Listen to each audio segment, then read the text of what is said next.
जब हम परमेश्वर के वचन को पहले रखते हैं तो आज्ञाकारिता पूरी होती है। जब हम ऐसा नहीं करते तो भले ही हम परमेश्वर पर विश्वास करते प्रतीत होते हैं, लेकिन हमारे अपने विचारों को प्राथमिकता दी जाती है। और यदि हम अपने विचारों के अनुसार चलते हैं तो हम परमेश्वर की अवज्ञा करते और बहाने बनाते हैं। चूंकि परमेश्वर हमारा भविष्य देखते हैं, इसलिए केवल परमेश्वर ही जानते हैं कि उद्धार के मार्ग में हमारे लिए क्या करना गलत है। मानव जाति नहीं जानती कि क्या गलत है। आइए उत्पत्ति अध्याय 22 आयत 1 देखें। इन बातों के पश्चात ऐसा हुआ कि परमेश्वर ने अब्राहम से यह कहकर उसकी परीक्षा की।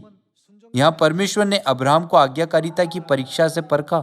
हे अब्राहम, उसने कहा, देख मैं यहाँ हूँ। उसने कहा, अपने पुत्र को अर्थात अपने इकलौते पुत्र इसहाक को, जिससे तू प्रेम रखता है, संग लेकर मोरिया देश में चला जा और वहां उसको एक पहाड़ के ऊपर जो मैं तुझे बताऊंगा होम बलि करके चढ़ा।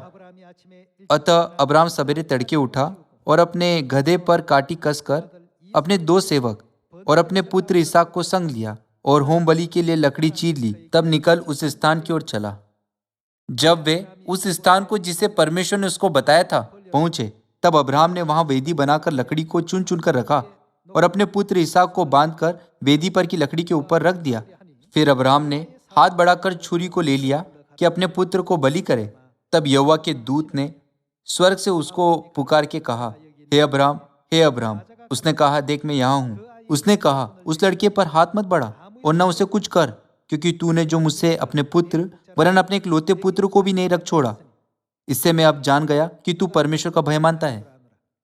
तब अब्राहम ने आंखें उठाई और क्या देखा कि उसके पीछे एक मेढ़ा अपने सींगों से एक झाड़ी में फंसा हुआ है। अतः अब्राहम ने जाके उस मेढ़े को लिया और अपने पुत्र के स्थान पर उसे होम बलि करके चढ़ाया। यह आयत आज्ञाकारिता की एक ऐसी परीक्षा को वर्णित करती है जिसमें उत्तीर्ण होना सामान्य लोगों के लिए कठिन है।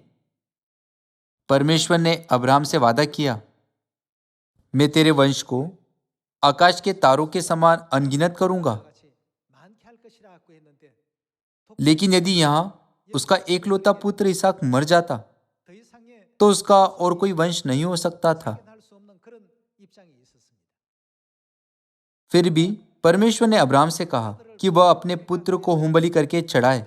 उस समय अब्राहम यह पूछ सकता था, मेरे पुत्र को होमबलि करके चढ़ाने के बाद मेरा वंश आकाश के तारों के समान कैसे हो सकता है, जैसा कि आपने वादा किया था। लेकिन अब्राहम ने परमेश्वर पर विश्वास किया। अब्राहम के पास परमेश्वर के प्रति पूर्ण आज्ञाकारिता थी।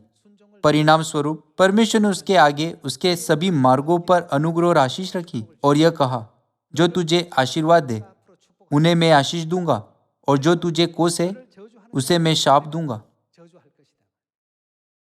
सभी लोगों, हम स्वर्ग के राज्य में सबसे महान आशीषों को कैसे इकट्ठा कर सकते हैं? परमेश्वर के वचन के अनुसार जीना सबसे महान आशीषों को इकट्ठा करने का तरीका है। एक परिवार में भी ऐसा ही होता है। माता पिता हमेशा अपने बच्चों के भविष्य के बारे में सोचते हुए सलाह देते हैं, लेकिन उनके बच्चे अक्सर कहते हैं, मम्मी पापा हमेशा हमें ऐसे ही डांटते हैं। सभी लोगों, आत्मिक दृष्टिकोण से परमेश्वर हमें सबसे उज्जवल भविष्य देने के लिए विभिन्न शिक्षाओं के माध्यम से हमारा मार्गदर्शन करते हैं। नूह ने उनके वचनों के अनुसार जीवन जिया और अब्राहम ने भी उनके वचनों के अनुसार जीवन जिया। यहाँ तक कि जब वे स्वर्ग के राज्य में जाएंगे तो मुझे यकीन है कि वे एक शानदार पद प्राप्त करेंगे।